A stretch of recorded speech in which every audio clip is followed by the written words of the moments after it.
preciso que você abra sua Bíblia agora. O pessoal não gosta muito, não. Falou negócio de para trabalhar. Esse assistencialismo está atrapalhando com as pessoas. O cara vai trabalhar para ganhar 1.500, fica em casa ganhando 600. Estou quase ficando em casa. Bom, gente, eu não sei se você reparou, mas há uma tônica nesse culto que nos impulsiona a entendermos que precisamos estar preparados para as adversidades, ou para o momento oportuno para fazermos parte de algo grande. Você viu na palavra da campanha, certo?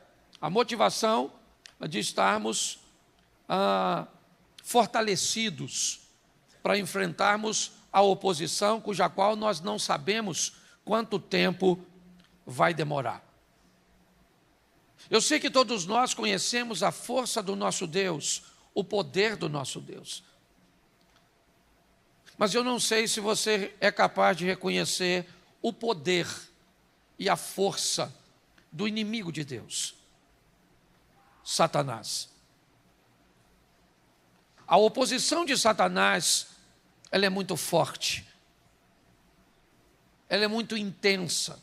O diabo, vosso adversário, anda bramando como um leão, buscando a quem possa tragar.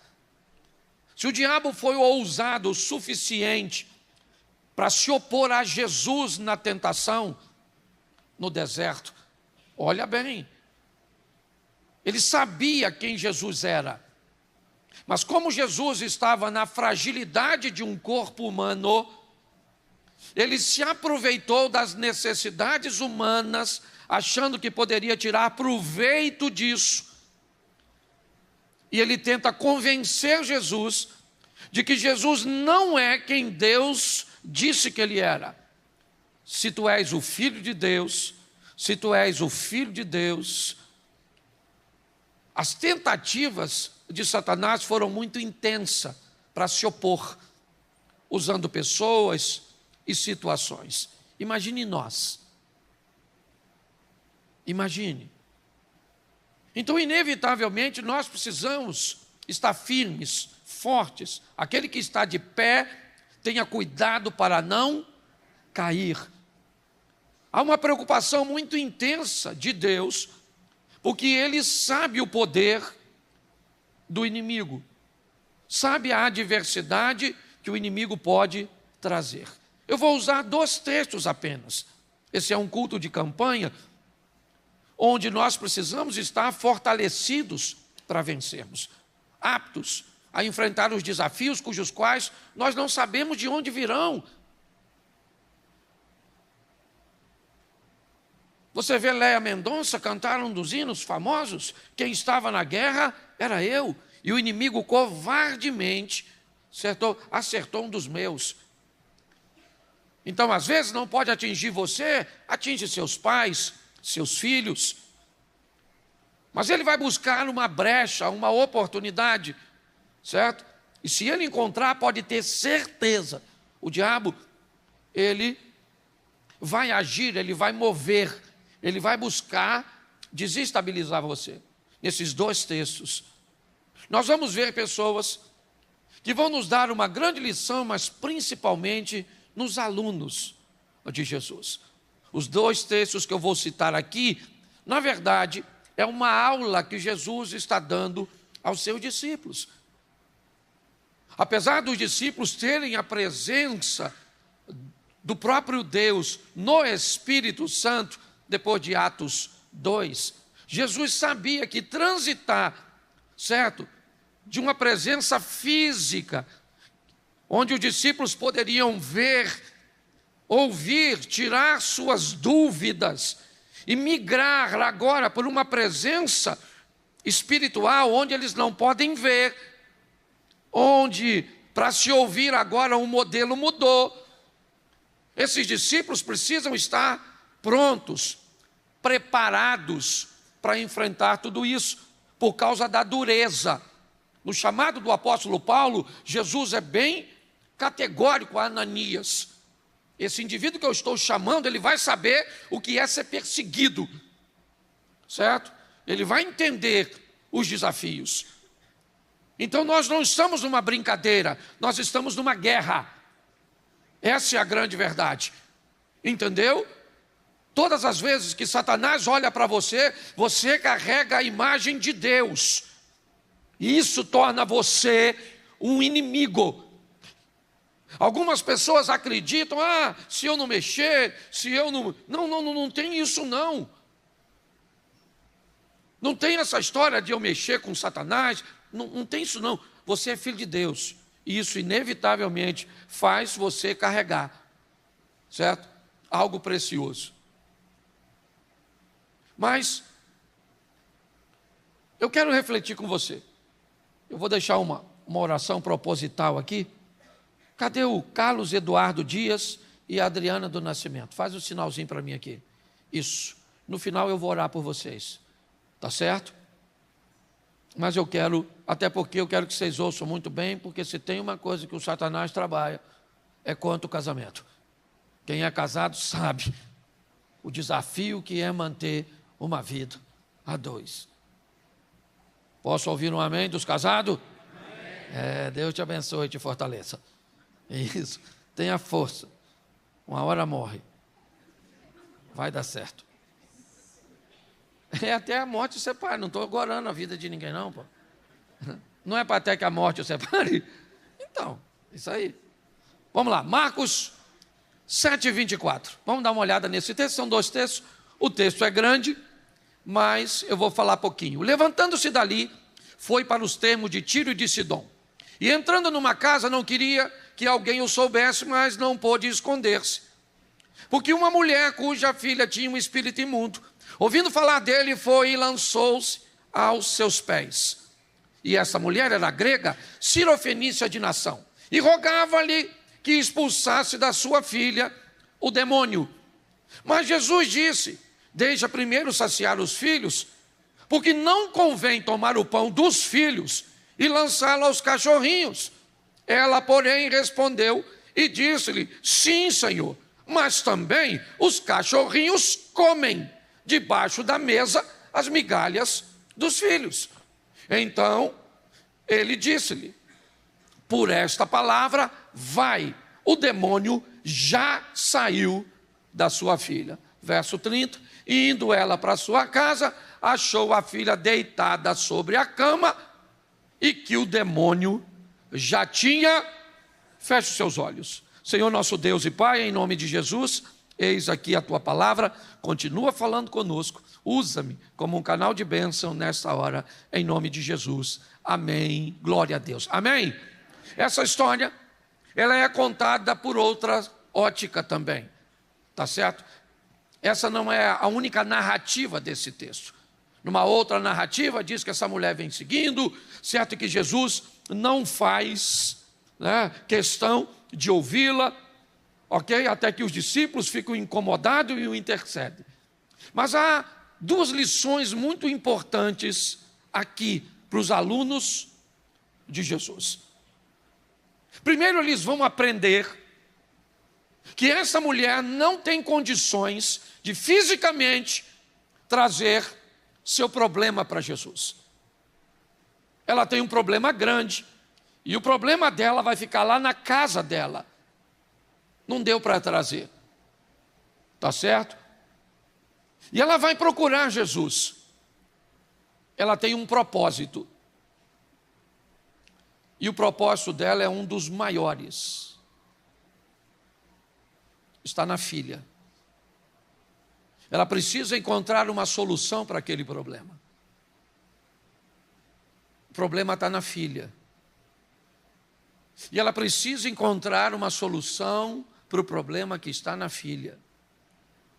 O problema está na filha.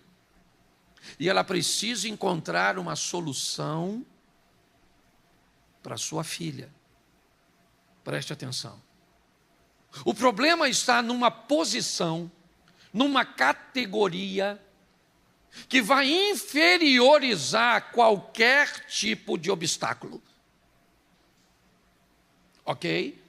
Se você quer descobrir como tornar a sua situação, o que você deseja, diante de Deus, sendo colocado por você mesmo, coloque os seus problemas graves na categoria de filhos.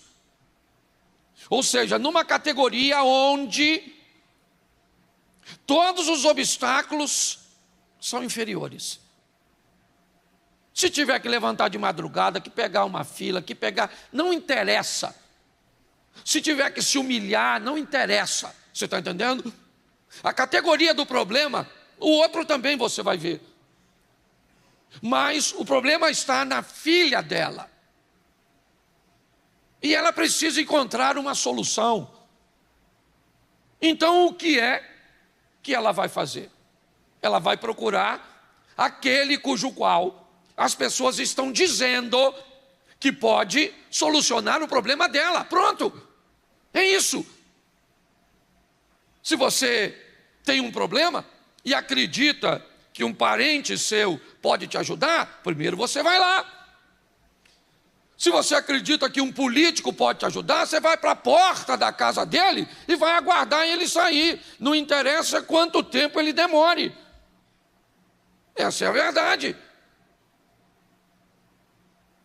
Porque primeiro você vai para onde você acredita. Só que essa mulher, ela tem um problema que o dinheiro não resolve. Ela tem um problema que remédio não resolve.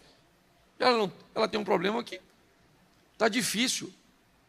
E está onde? Está na filha dela. Talvez se tivesse no marido, ela largasse. Talvez se tivesse na esposa, ele pediria o divórcio. Talvez se tivesse no amigo, ele simplesmente deixaria para lá. Porque em algumas situações, às vezes, se a situação acaba ficando muito ruim, a gente contorna. A gente tenta driblar, se afastar de alguma forma. Mas esse problema está na categoria de filho. E na categoria de filho, não deve ter sido fácil para ela deixar a menina em casa.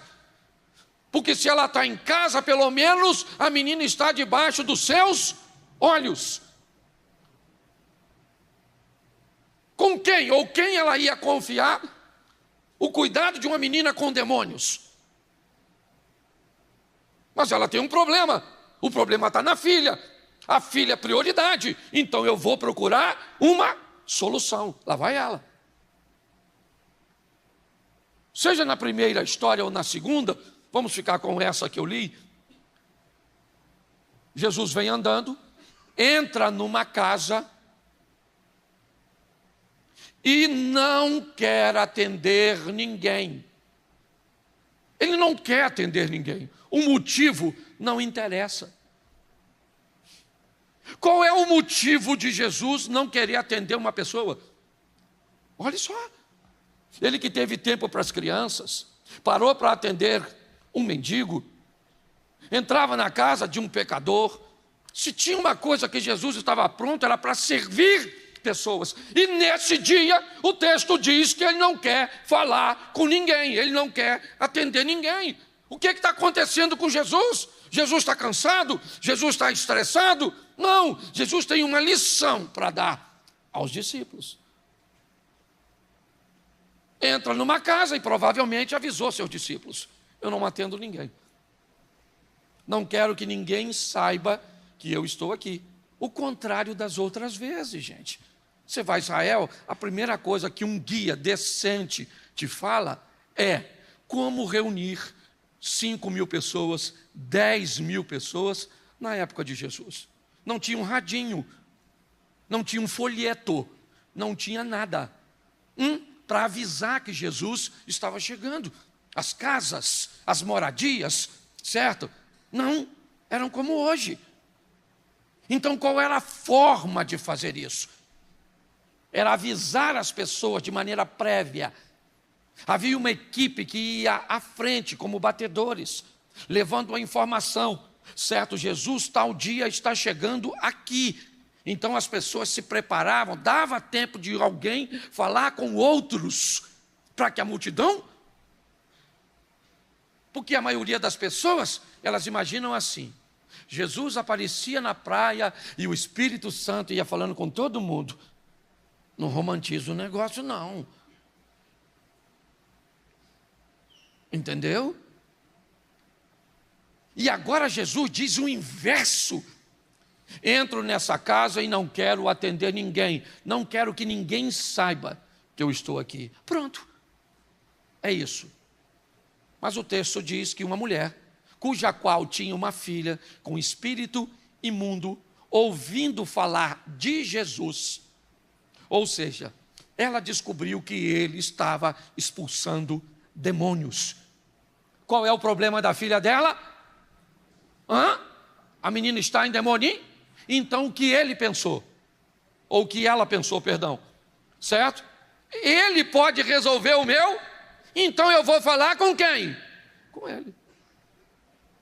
Então no texto em que lemos, mesmo com bloqueio, certo? Mesmo com a tentativa de se esconder, a mulher não só descobriu onde Jesus estava, ela conseguiu entrar. Ela furou o bloqueio. Porque tem gente especialista, quando quer. Esse dia, eu fui num culto, e sentou um cara do meu lado, pensa num cara bom de conversa. Um cara maneiro, Canídio. Bateu um papo comigo, conversando com todo mundo, comendo, bebendo. Pô, eu falei, cara, é legal. Acabou o culto, sentou numa das primeiras. Acabou o lanche, fomos para o culto, sentou numa das primeiras cadeiras. E eu pregando, de vez em quando olhava para ele. Então, acabou o culto, fui para a sala, de novo. Lá na sala, conversando, eu fui e falei para os caras que estavam me recebendo. Pô, cadê o irmão que estava aí?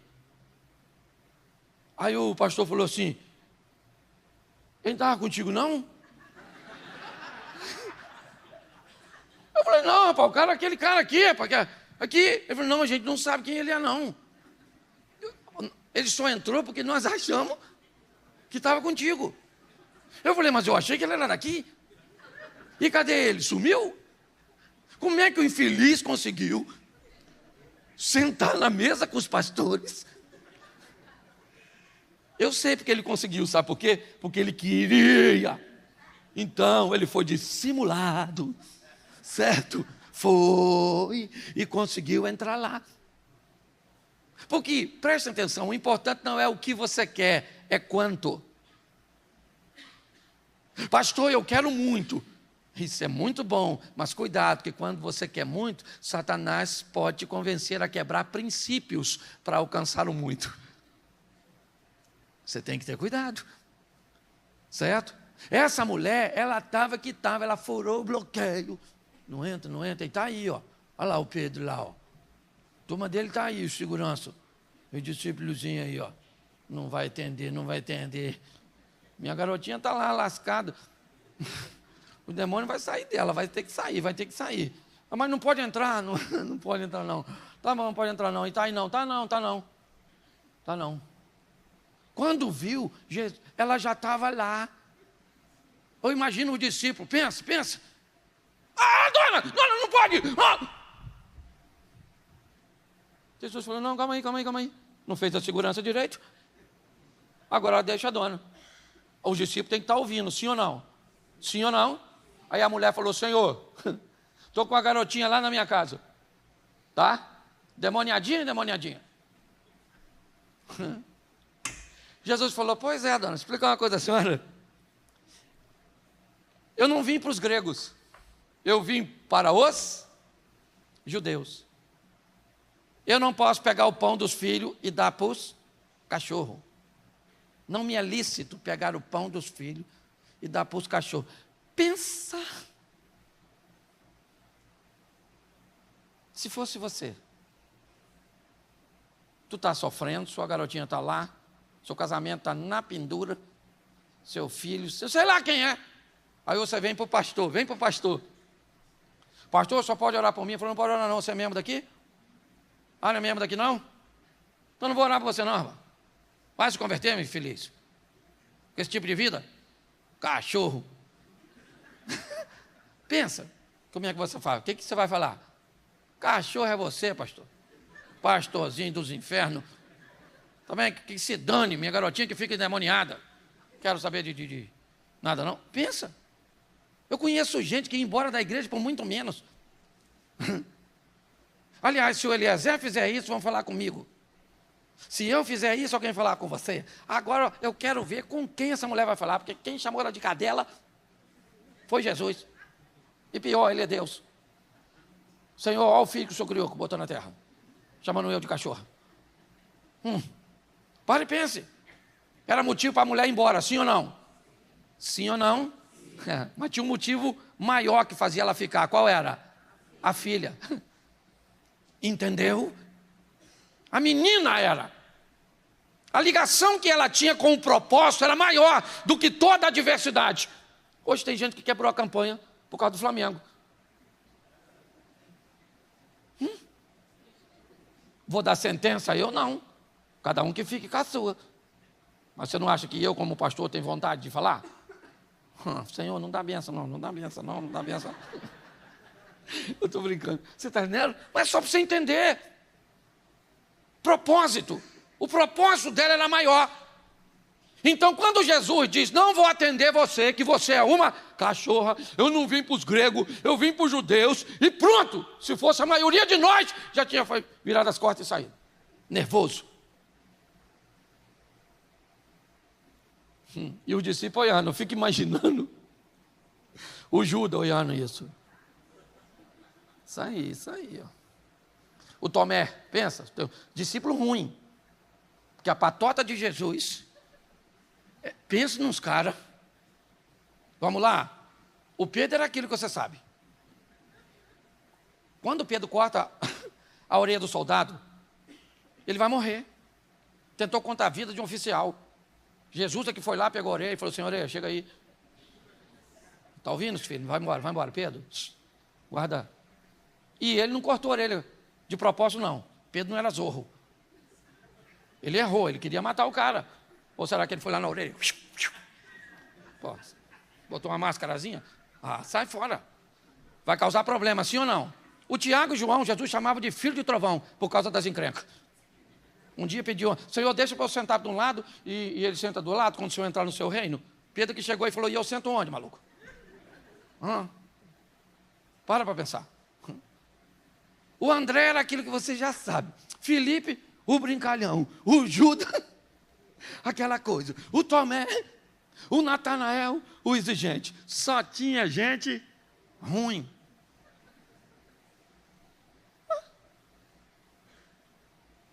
É verdade.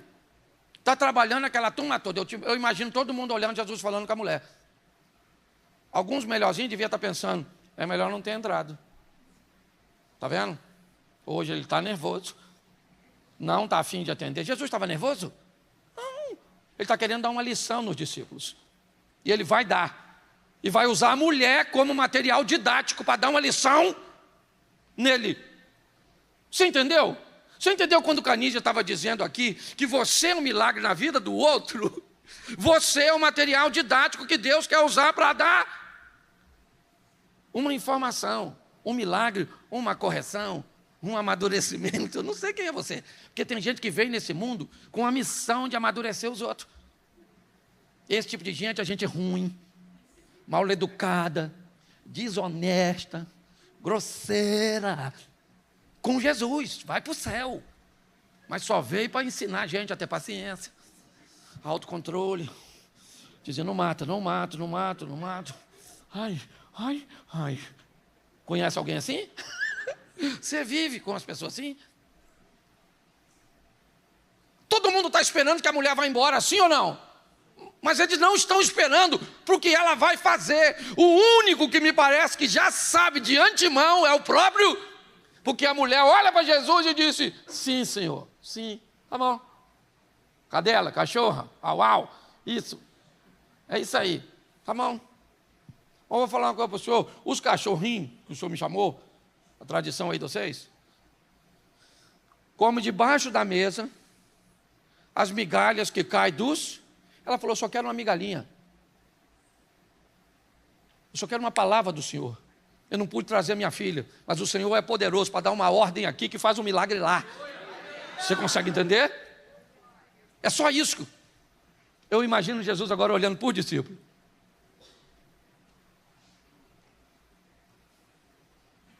Olha aí. Dá uma olhada nessa mulher. Dá uma olhada no que ela é capaz de suportar para alcançar o que deseja. Sabe o que é isso? Amor. E quando o amor é amor de verdade, não tem si, não tem mais. Aí eu amo você, mas só se você fizer isso, isso, isso e isso. Se você não fizer, eu não te amo. Eu te amo, porém, certo? Porém, para eu te amar, você tem que fazer o que eu quero. Isso não é amor. Isso não é, o amor de filho é assim?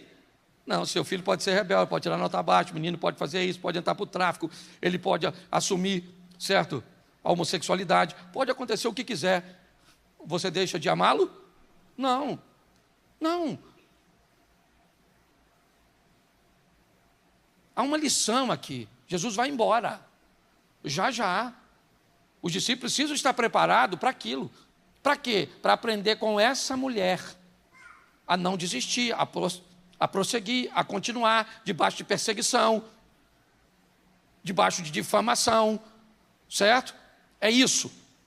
Ele está mostrando para os discípulos que tipo de pessoas e o que elas são capazes, certo? De movimentar quando o propósito, certo? É um propósito na categoria de filhos. É isso. É isso. Bom, todos aqueles que o receberam, deu-lhes o direito de serem feitos. Então Deus entregou Jesus para morrer por quem? Pelos seus filhos. Jesus veio a essa terra para entrar na categoria de salvação dos filhos de Deus. Olha só, Deus entrega seu filho para morrer por seus filhos. O singular, salvando o plural. Os discípulos estão olhando. Quando a mulher diz, os cachorrinhos comem debaixo da mesa migalhas que caem dos filhos, Jesus disse, por essa palavra, por essa, pelo que a senhora falou agora, não foi pelo motivo que te trouxe aqui, não foi. Não foi pelo que eu te disse, não. Porque mesmo depois de eu ter te dito o que eu te disse, você foi capaz de suportar por causa de seu propósito. Então faz o seguinte, por essa palavra, só por isso, por essa palavra, pode ir para a tua casa agora.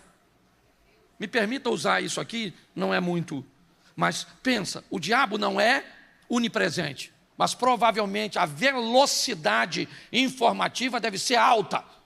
Se hoje o homem já fala em 5G, está falando em 10G, você imagina o diabo no mundo espiritual. A velocidade que esse miserável não deve. Pensa, o demônio lá na garotinha, na casa dela. E já preocupado. Vou ter que sair. Porque ela foi procurar o chefe dos crentes. Certo? O caça-fantasma, isso.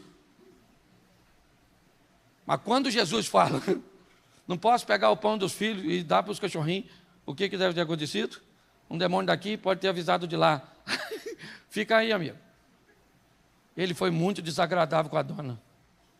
Mas quando a dona diz, os cachorros comem debaixo da mesa que cai, a migalha que cai dos filhos, daqui deve ter dito lá, ai maluco, a casa caiu.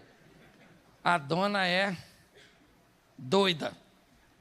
Jesus falou, sai, certo? Pode ir, porque o demônio já saiu da sua. Ela volta para casa e o demônio já tinha. E a lição que ficou nos discípulos foi, qual? Aprenda com essa mulher. Aprenda a ouvir um não. Aprenda a lidar com uma situação quando ela não acontece do jeito que você esperava que ela acontecesse. Aprenda a lidar com as frustrações de expectativas não correspondidas. de reconhecimento que não se, certo? Que não se tem. Aprenda. Eu vou trabalhar na igreja, eu vou servir, aí eu vou fazer isso, eu vou fazer aquilo outro, e tá bom, faça. Agora, cuidado. Se não receber o que espera, o que você vai fazer? Os discípulos estão sendo treinados para isso. A mulher vai embora. E o discípulo tem que ficar pensando que, se fosse eu, talvez eu teria desistido. Mas ela me deu uma lição. Vamos pegar um filho, mas vamos trocar de personagem, porque eu gosto sempre de usar um, né, do gênero masculino, outro do feminino, só para todo mundo. Porque eu acabei de falar de uma mulher, então provavelmente as mulheres se encaixaram melhor, certo? No exemplo do que os homens. Mas vamos trocar agora. Vamos voltar um pouco.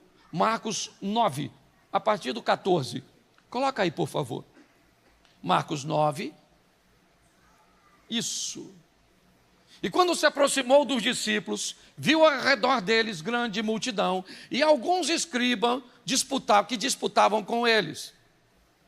E logo toda a multidão, vendo, ficou espantada e correndo para ele o saudaram.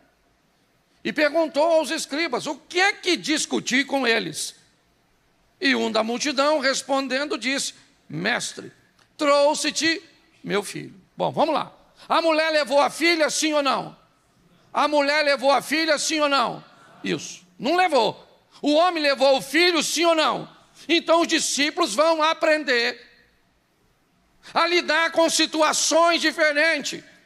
Com Deus que faz quando se está presente, com Deus que pode fazer lá longe. Você está entendendo? O Deus que servimos opera aqui na igreja, mas opera na casa, no hospital, onde as pessoas estão nos assistindo. Os discípulos vão aprender isso. A mulher não podia trazer a filha, então a filha ficou em casa. O homem podia trazer, então está aí, mestre, eu trouxe o meu filho. O texto anterior diz: e a mulher tinha uma filha. Qual é a categoria do problema do homem? Ele está lá para resolver um problema com seu filho. Então acabou, meu irmão. Se você está com teu filhinho aí do seu lado, você sabe o que eu estou falando. Ele não sabe ainda, porque ele não é pai. Eu só fui descobrir quando meu filho nasceu.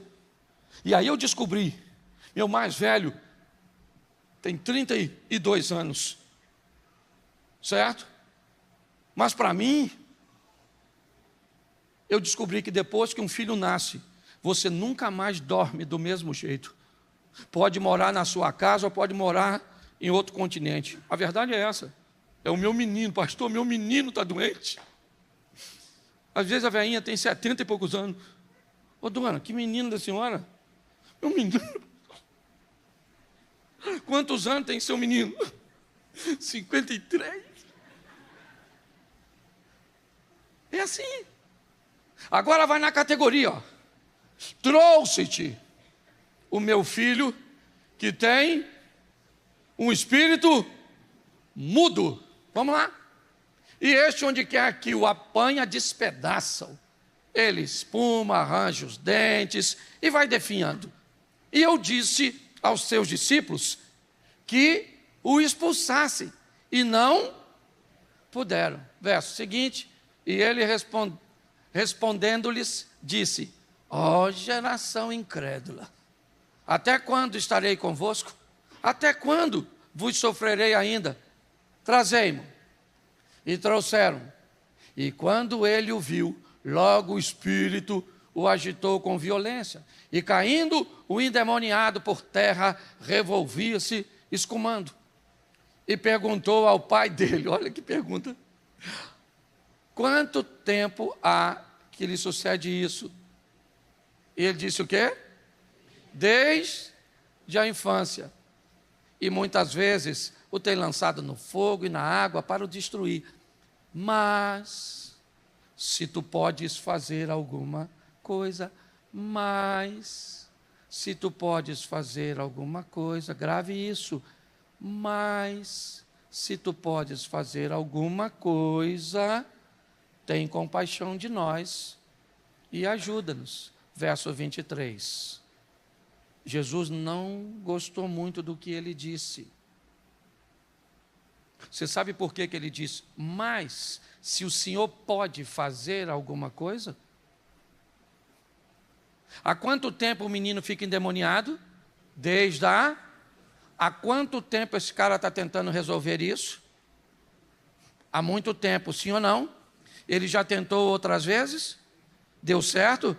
Então ele está cansado. Eu já falei e vou repetir aqui. Pior que um problema pode ser o tempo de duração dele.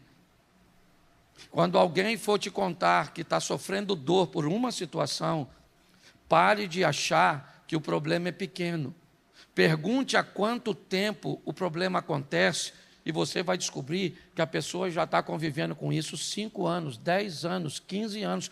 Então ela tem todo o direito de estar exausta, cansada. Nesse texto, o cara diz, mas se o Senhor pode fazer alguma coisa, o que ele está dizendo? Não é incredulidade. Se fosse incredulidade, ele não estava ali. Ele está ali, está certo? Mas ele carrega uma história. Então ele vai devagar. Por quê? Porque ele já se frustrou tantas vezes, Abner, que ele está não duvidando de Jesus, mas se preparando para enfrentar aquilo. Se não der certo? E se o demônio não sair? Sabe o que aconteceu? Eu expus meu filho a um ridículo em público. Lembra o texto? Uma multidão estava lá. Viu um menino se contorcendo, escumando, todo torto, fazendo barulhos estranhos, parecendo um bicho. Quem era? Um garoto. Mas para uma pessoa, aquele garoto era o seu filho. Então observe bem. Mas Jesus precisa. Os discípulos estão ali. Eles estão ali. E o camarada já desmoralizou os discípulos. Ele disse, eu primeiro trouxe meu filho para os seus discípulos expulsarem. Mas eles não conseguiram. Mais uma vez. Não deu certo. Mas aí ele disse, aí eu trouxe para o senhor. Na verdade, quando eu vim aqui, eu vim atrás do senhor. Mas o senhor não estava, o senhor estava orando. Seus discípulos estavam aqui. Eu apresentei meu problema para os seus discípulos. Seus discípulos oraram, sabe o que aconteceu? Nada. Mas se tu podes, olha só, mas se tu podes, porque eu não sei onde você buscou solução que não deu certo. Você só tem que ter o cuidado para não trazer a sua frustração para Jesus. Porque senão você começa a achar que Jesus é igual ao outro. Entendeu? É assim que funciona. Então Jesus primeiro levanta a bola dele. Olha para o discípulo e diz, ô geração incrédula, até quando ainda vos sofrereis? Até quando eu ainda vou ficar com vocês? Traz o menino para mim, cara. Traz o garoto para mim. Aí o pai traz o menino. Mas preste atenção o que Jesus diz no 23, depois da frase, se tu podes, faça alguma coisa. O que Jesus disse? A mesma frase. Bota a frase anterior. Vou terminar no horário certinho. Ó. Muitas vezes o tem lançado no fogo e na água para o destruir, mas se tu podes, foi isso que o pai do garoto falou com Jesus. Se tu podes, ó, tem compaixão de nós e nos ajuda-nos. Verso 23, Jesus disse, vou devolver na mesma moeda. Se tu podes.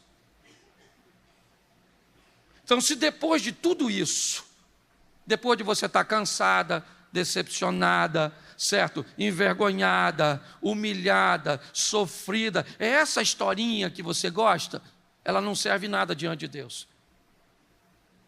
o que ele diz para esse cara? Depois de tudo isso, se você puder crer, tudo é possível ao que crê. Note que a conversa foi para outro nível. Esse cara vai responder a Jesus. E a resposta dele é extraordinária. Olha o que ele diz no verso seguinte. Logo o pai do menino, preste atenção, o pai do garoto, o restante que se dane. A multidão está lá, ela não está nem aí, está cada um de olho em si mesmo, a verdade é essa. Mas tem alguém, porque eu vou ser franco para você, o máximo que nós nos preocupamos aqui com o problema do outro é com uma oração. Porque quando a história acaba aqui, você vai para casa para resolver o seu problema. É essa a grande verdade. Por que é que você acha que nós fazemos uma campanha? Porque nós sabemos que para você sozinho às vezes fica pesado. Se deixar para você orar na sua casa, talvez você não tenha tempo, não tenha força. Não é porque tem uma mágica, não é nada disso não. É porque isso fortalece você. Você vê as pessoas contando as histórias, mas preste atenção, o pai do menino clamando com lágrimas, disse, eu creio, Senhor, ajuda a minha incredulidade, me ajuda, porque está difícil pra caramba, é desde a infância, é muito tempo que esse troço está acontecendo. Pega o menino, eu não posso deixar ele sozinho. Tá, gente, não tinha lâmpada. Toda noite tinha que ter um fogo. Toda noite tinha que ter um fogo. O pai diz, ele lança o meu filho no fogo. Se estou perto d'água, eu tenho que estar perto dele, porque a proposta é matar o meu filho. E meu filho não vai morrer, não interessa.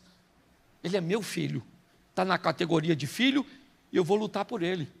Tentei, não deu certo, trouxe para teus filhos, teus discípulos, não deu certo e agora está ficando pior, porque eu trouxe para o Senhor e o Senhor está engrossando o negócio. E os discípulos estão tudo olhando, porque os discípulos estão com uma coisa na cabeça. Esse demônio é poderoso, porque nós tentamos expulsar tudo junto. E não deu certo, vai dar ruim para Jesus. Os discípulos estão lá.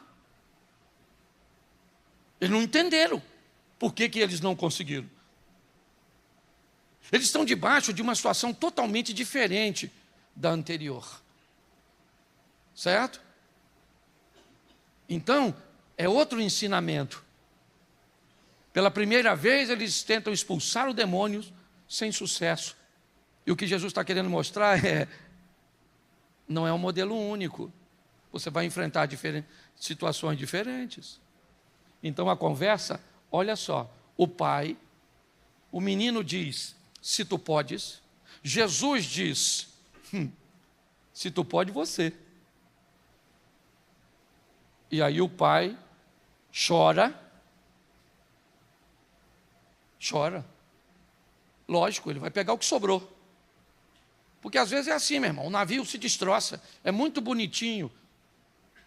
Você olhar para o navio de Jonas, onde ele está, e o navio só jogou o Jonas fora e a tempestade passou. É bonitinho. É muito bonitinho você olhar, Marcos, capítulo 4, a partir do 35, onde a tempestade vem e Jesus diz, cala-te, aquieta-te. E o vento se aquietou e houve grande bonança. É muito legal você ler Mateus 14, a partir do 22, e encontrar Jesus entrando no barco, segurando na mão de Pedro, e o vento e o mar ficam tranquilos. Mas quando você abre Atos dos Apóstolos, você vai ver um navio todo despedaçado, onde para as pessoas sobreviverem, sabe o que elas fizeram? Se agarraram nos destroços, porque às vezes só sobra um pedaço de alguma coisa para você se segurar. É duro, mas é assim, porque nós estamos numa guerra, seja para criar nossos filhos, para manter nosso casamento, para estabelecer nossos negócios, para estabelecer uma formação que num país como o nosso pode não nos levar a lugar nenhum. Lutamos contra um sistema. Essa é a grande verdade. Olha para aí. E sabe o que ele diz? Ele chama o que ele tem de incredulidade. Ele não vai esconder mais. É pouco, mas é incredulidade. Então ele diz, o Senhor me ajuda. Porque eu estou agarrado num pedacinho, eu creio. Mas me ajuda. Na minha incredulidade. É assim. Entendeu? É isso que ele faz. Quando você está diante de um ambiente de impotência, é isso. Eu creio, mas não creio. Eu voltei hoje de manhã de Florianópolis. Toda vez que eu entro no avião, eu creio que ele não vai cair. Mas eu falo com Deus, me ajuda na minha incredulidade, porque alguma coisa em mim diz, vai cair, vai cair, vai cair. Vai cair, vai cair. Quer ver que vai cair? Quer ver? Sacudiu, vai cair agora que cai. Eu fico o tempo inteiro. Eu não sei o que você tem medo, certo? Tanto a mulher quanto o homem, ela tinha medo daquela criança morrer. Então, verso 25, para a gente terminar. E Jesus, vendo que a multidão concorria, lógico. E quem foi que criou essa concorrência?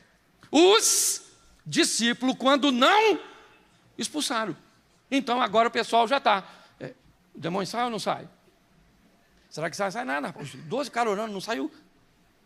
E agora ele vai sair só com um só? Não, mas esse aí é o chefe.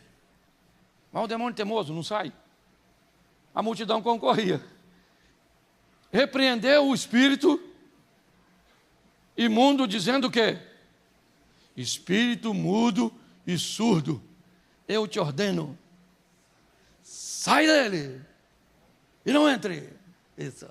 Aqui depende de qual igreja Jesus estava liderando naquele momento. Fosse uma igreja batista, demônio, espírito imundo, por gentileza, sai agora. Se fosse um assembleano, aí, uau, espírito, sai agora. Aí varia, não vou brincar com isso não, porque depois o pessoal grava, dá uma confusão desgramada, atrapalha a minha mensagem. Espírito mudo e eu te ordeno, sai, escute só, sai dele e não entre mais nele. O que indica que aqui esse menino já teve uma libertação temporária. Esse menino já deve ter andado durante um tempo legal e o espírito voltou, porque Jesus fez questão de frisar. Sai dele e não... Só que essa frase de Jesus gerou problema, porque olha o que acontece no 26. E ele clamando e agitando-se com violência, o demônio, aconteceu o quê? Mas o menino ficou, o menino como? De tal maneira que muitos diziam, pensa o pai olhando. E os outros falando o quê? Morreu.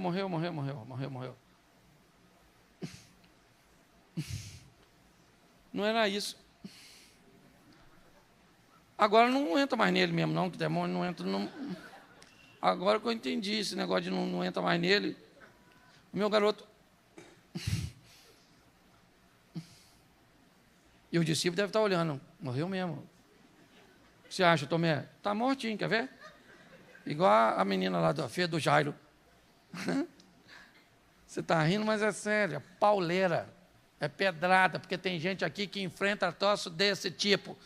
Só está vivo pela misericórdia de Deus. Só está na igreja porque Deus é pai e você é filho. Porque senão você já tinha desviado, ó. É aqui, ó. Tem gente que tem 200 mil motivos para não estar aqui. Eu conheço gente que por muito menos do que você enfrenta, se afastou do Senhor. Você não se afastou porque você é valente, está lutando com o que tem. Certo? Agora, olha, vamos lá. Verso 27. Mas Jesus, tomando pela mão, o ergueu, e ele fez o quê? Verso 28.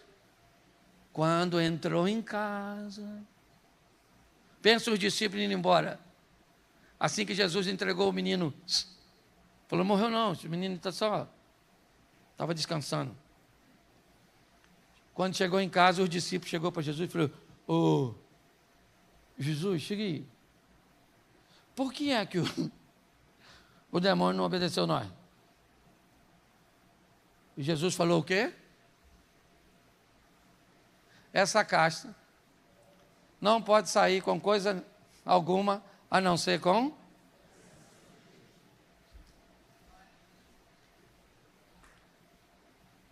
Esse tipo de problema não se resolve com o que você faz. Se resolve com o que você fez.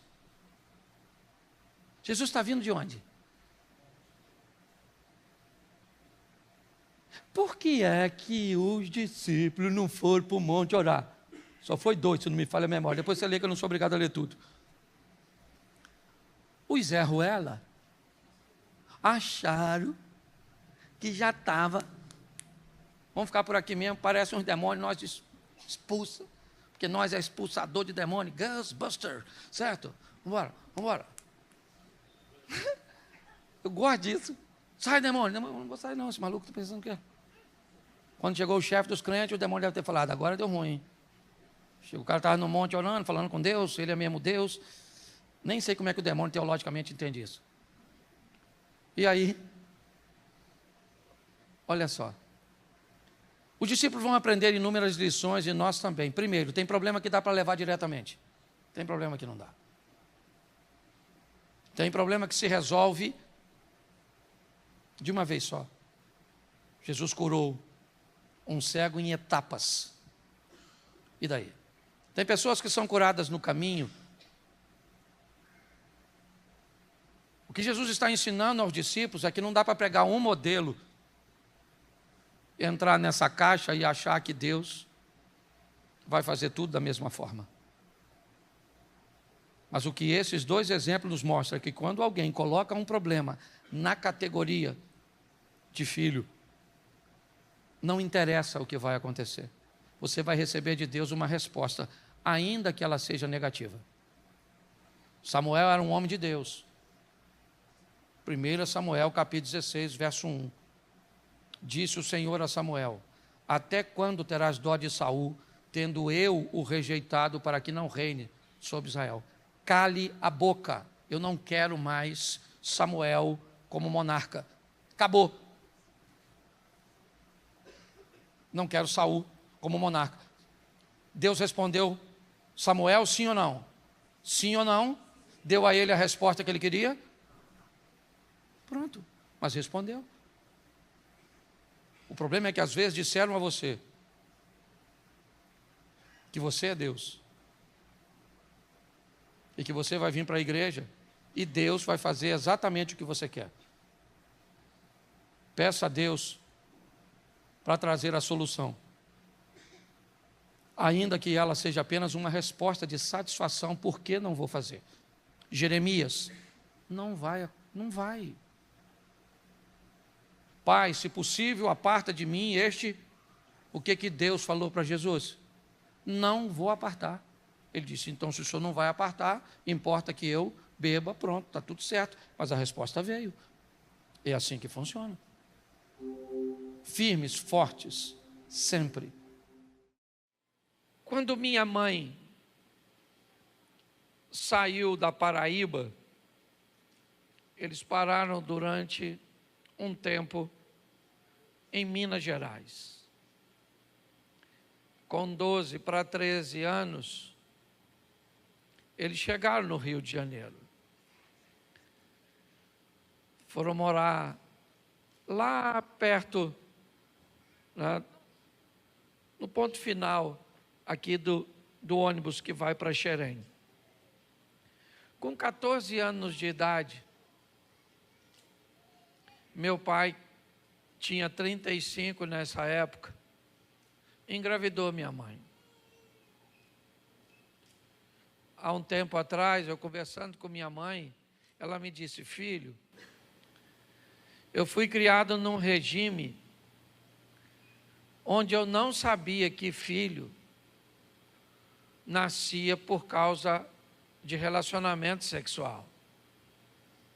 Eu não tinha esse conhecimento, não chegou para mim lá na Paraíba. Então eu não tinha entendimento quando eu estava me relacionando com seu pai, que sabia muito bem o que estava fazendo, que eu poderia, através daquele ato, gerar um filho.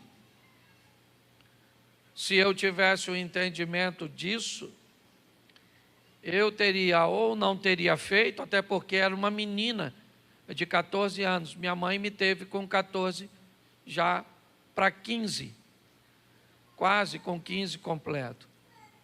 E eu sei muito bem o que é não ter uma família.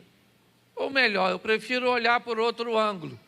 Eu sei muito bem o que é ter muitas famílias, o que é passar por muitos lugares, o que é viver num ambiente onde não está lá seu pai e a sua mãe, onde a palavra pai e mãe nunca saía na minha boca, a não ser de forma esporádica, quando eu encontrava com meu pai. Hoje me sinto um pouco mais à vontade de falar sobre isso, porque meu pai não está mais vivo. Eu resguardava de falar essas coisas para proteger a integridade de meu pai, que já estava numa idade avançada, e não acredito que havia feito aquilo de propósito, se bem que sabia o que estava fazendo. Me deram para 5 famílias diferentes, porque meu pai me tomou da minha mãe e me deu para uma tia que foi viajar algumas semanas depois e me deixou aos cuidados de outra, que depois que voltou de viagem, a minha tia que tinha me recebido, aqui me pegou para tomar conta, não quis me devolver. E dali eu fui passando de mão em mão, sem um protocolo familiar, sem alguém para me proteger de fato. Eu tive 2 homens extraordinários na minha vida. Homens que me serviram por pai. E, infelizmente, eu não tive maturidade para agradecer a eles o que eles fizeram por mim. Aliás, um deles disse para minha esposa, assim que eu comecei a namorá-la: deixa esse garoto para lá, porque isso não tem futuro. Você não vai a lugar nenhum do lado desse rapaz. Ele não tem juízo. Era a visão de meu tio, que foi um cara extraordinário. Para falar a verdade para vocês, a única pessoa até hoje na minha vida que eu pedi para ver um dia de novo foi meu tio Domiciano, que me criou, que me serviu como pai, ainda que eu nunca o chamei de pai. Não tinha uma casa, e desculpa estar chorando que eu não estou me lamentando aqui não, está certo, até porque eu sobrevivi a tudo isso, só que dói quando a gente fala, e aí eu lembro dessas coisas, e hoje achei que eu tinha oportunidade de comentar um pouco sobre isso, porque eu tive que sobreviver a muitas coisas, a escassez, não de alimento, nunca passei fome, mas como todo menino, e menina também, chega aquele momento que você quer uma roupinha legal. Eu lembro quando eu ia, quem aqui já foi para a escola com a mochila, que era um saco de arroz de 5 quilos, levanta a mão, por gentileza. Não, isso é uma igreja rica, poucas pessoas. Os amigos, quando queriam estragar a mochila da gente, sabe o que ele fazia? Pegava a unha, botava assim no saco de arroz e arrastava. Aí ficava aquele arranhão, aquela marquinha. Lembra, Zé? Lembra. É legal. Naquela época, os meninos maiores tentavam abusar dos menores. Também tive que sobreviver a tudo isso. A tentativas frustradas, mas investidas terríveis. Foi um tempo desafiador, porque ninguém tem vida fácil. Mas pasme você, o mais estranho de tudo isso é receber de Deus um ministério focado exatamente numa área que foi a minha deficiência, porque me parece que na ótica de Deus, nosso ministério está onde está a nossa dor. E apesar das pessoas me intitularem, hoje eu falei com minha esposa, nós saímos para almoçar e eu disse para ela, eu não tenho ministério de família, Deus nunca falou isso comigo, eu tenho um ministério para casal, eu gosto de falar para casamento, certo? Do embate, do confronto, porque eu gostaria de ter sido criado num lar, onde eu pudesse falar assim, mãe, ei, passa minha camisa, mãe, ei, coloca minha comida. Eu não tive esse privilégio. Se você é filho e hoje tem e não valoriza, pô, você não sabe o que eu sinto falta desse negócio. Mas, nutrindo isso da minha mente, me veio um texto, e ele é Malaquias, capítulo 4, verso 4, onde o texto diz assim, lembrai-vos da lei de Moisés, meu servo, a qual lhe mandei em Horebe para todo o Israel, a qual são os estatutos e juízos. Eis que vos envio o profeta Elias, antes que venha o dia grande e terrível do Senhor. Verso 6. E converterá o coração dos pais aos filhos, e o coração dos filhos aos pais, para que eu não venha e fira a terra com maldição. Feche seus olhos. Senhor nosso Deus e Pai, continua falando conosco e usa-me como um canal de bênção nesta hora, pelo poder do nome de Jesus, é o que eu te peço. Amém, glória a Deus, amém? Mas uma das coisas que fez Jesus ter mais êxito foi nas escolhas de pessoas, porque ninguém faz nada sozinho. Hoje eu estava gravando finalzinho de um curso ali em cima com um amigo, e eu olhei para a nossa igreja e eu pensei, cara, com a dinâmica do meu ministério, o que o projeto Recomeçar seria sem o Osias, sem o Sidney, sem a Dani, sem o William, sem o Eliezer? O que ele seria? O que ele seria sem esses meninos do som? O que ele seria sem as meninas que estão trabalhando no Ministério Infantil? O que ele seria sem as secretárias da igreja? O que ele seria sem o Sidney com o nosso Ministério de Oração, a Adriana com a nossa Oficina da Alma? O que ele seria se não tivesse? Porque ninguém faz nada sozinho. A grande verdade é essa.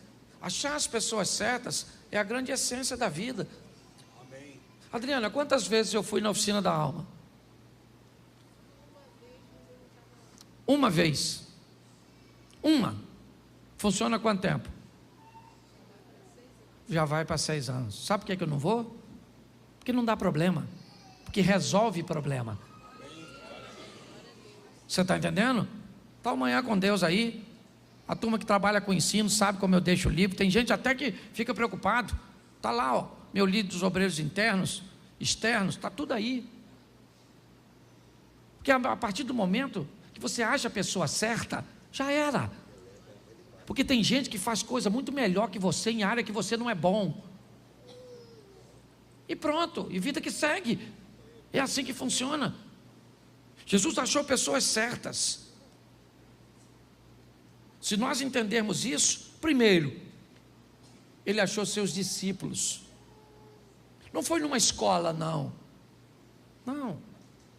Ele pegou 12 camaradas, descobriu que dos 12, 4 dava para andar um pouco mais perto, dos 4, 2 poderiam ser mais chegados, e dos 2, ele tinha um, que foi o último discípulo a morrer João na ilha de Patmos.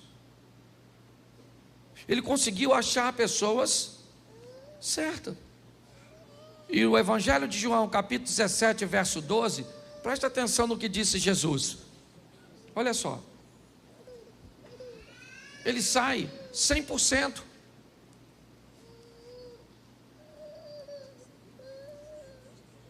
Ouviu o texto ou não?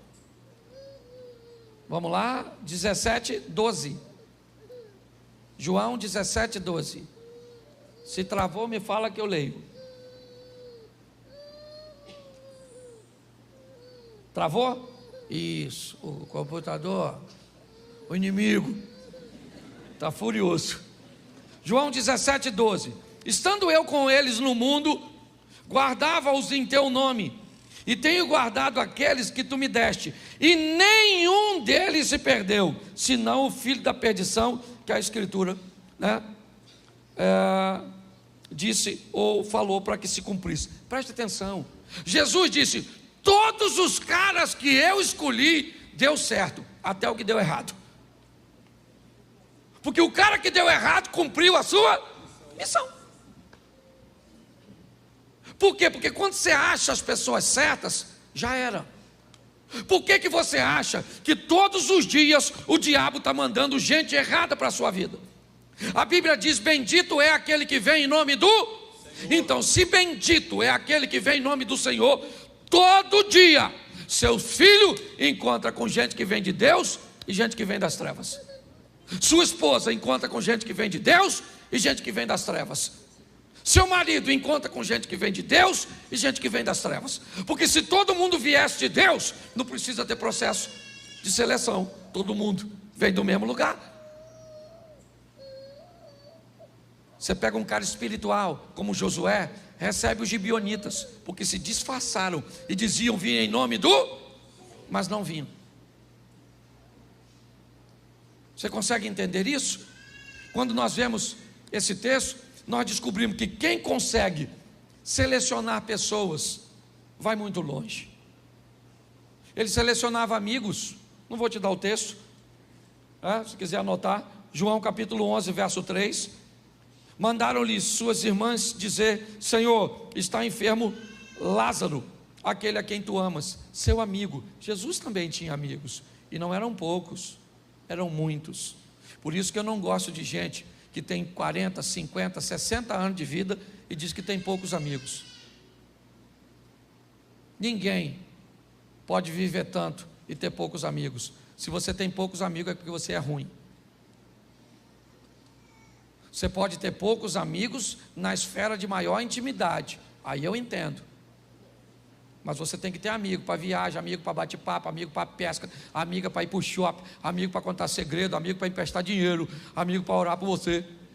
E provavelmente não vai ser o mesmo para todos os grupos. Tem gente que você empresta dinheiro, mas não ora por você. Tem gente que ora por você, mas você não empresta dinheiro. Tem gente que você conta segredo, mas não vai na sua casa. Tem gente que vai na sua casa, mas você não conta segredo. Eu estou cansado de falar isso. E é por isso que muita gente não quer viver com gente. Certo? Agora, preste atenção. Lucas 8:2 e eu termino aqui. Lucas, dá? Foi, agora foi que eu tinha esquecido. E também algumas mulheres que haviam sido curadas de espíritos malignos e de enfermidades. Maria, chamada Madalena, da qual saíram 7 demônios. Joana, mulher de Cusa, procurador de Herodes. E Susana, em muitas outras que o serviam com suas. Jesus tinha gente que financiava seu sonho. Não tem como não ser bem sucedido. Não tem. Não há fórmula que derrote Jesus. Ele reconhece seus pais, reconhece a autoridade eclesiástica, reconhece a autoridade política, o que governa esse mundo, reconhece a autoridade de Deus. Jesus sabe o que veio fazer, tem conhecimento, reconhecimento de missão, e alguém que sabe escolher pessoas. Não tem como. Não tem como dar errado para quem utiliza essa fórmula. Mas não honro meus pais, não honro os princípios e as autoridades eclesiásticas, eu não honro os governantes, eu não honro Deus. Eu não sei nada sobre meus direitos, biblicamente falando. Eu não reconheço minha missão e eu não seleciono pessoas. Querido, a probabilidade de você ser bem-sucedido é quase zero.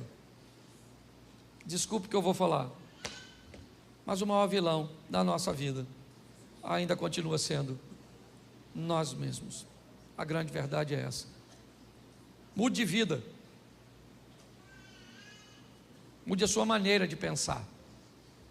E você pode ter certeza que as coisas vão mudar. Minha maneira muda quase todos os dias. E eu termino usando um texto que usei aqui numa das minhas últimas mensagens. Ana e Penina. Nunca um texto quebrou tanto meus paradigmas quanto esse. Por muito tempo, eu disse que Ana era maior que Penina, que o filho de Ana era Samuel e o filho de Penina, ninguém sabia o nome. Até que, lendo o texto mais uma vez, depois, sei lá, centenas de vezes, o Senhor tocou no meu coração e me disse: onde está escrito que há alguma vantagem de Ana sobre Penina? O texto diz que uma tem algo que a outra não tem. Penina tem filhos que Ana quer. Ana tem um amor que Penina quer. Mas Ana consegue o filho e Penina não consegue o amor, porque não derramou o coração na mesma medida. A oportunidade estava para Penina e para Ana. Se Penina fizesse o que Ana fez, Eucana teria amado. Então não há desvantagem, porque não há desvantagem entre você e quem está do seu lado. A chuva para os dois, o sol para os dois, a oportunidade para os dois. Mas nos ensinaram, pelo menos a mim, eu estou quebrando meus paradigmas, a entender que não há vantagem nenhuma de ninguém sobre mim, de mim sobre ninguém. Talvez eu não tenha a mesma missão que outra pessoa tem, mas isso não faz dessa pessoa maior do que eu, e não me faz maior do que ninguém. Vamos pensar um pouco nisso e levar nossa vida para outro nível, porque é isso. Deus te chamou para isso, colocou aqui você para caminhar com a gente. Você não vai embora, vai para outra igreja. Você não quer isso? Você acha que isso é demais para você? Você não quer viver o extraordinário no seu casamento, nos seus negócios? Não quer ter uma vida sensacional com Deus? É isso? Isso te fere? É isso? É essa visão do socialismo? Não estou falando de política não, tá? Estou falando dessa visão de que todo mundo tem que ter a mesma coisa. Nunca vai ter. Nunca vai ter. Porque se der a mesma coisa para duas pessoas e uma administrar bem e outra mal, é só uma questão de tempo até você comprar minha propriedade, porque a oportunidade é para todos. E Deus trouxe você aqui para dizer isso para você. Chegou o tempo de você viver uma vida extraordinária.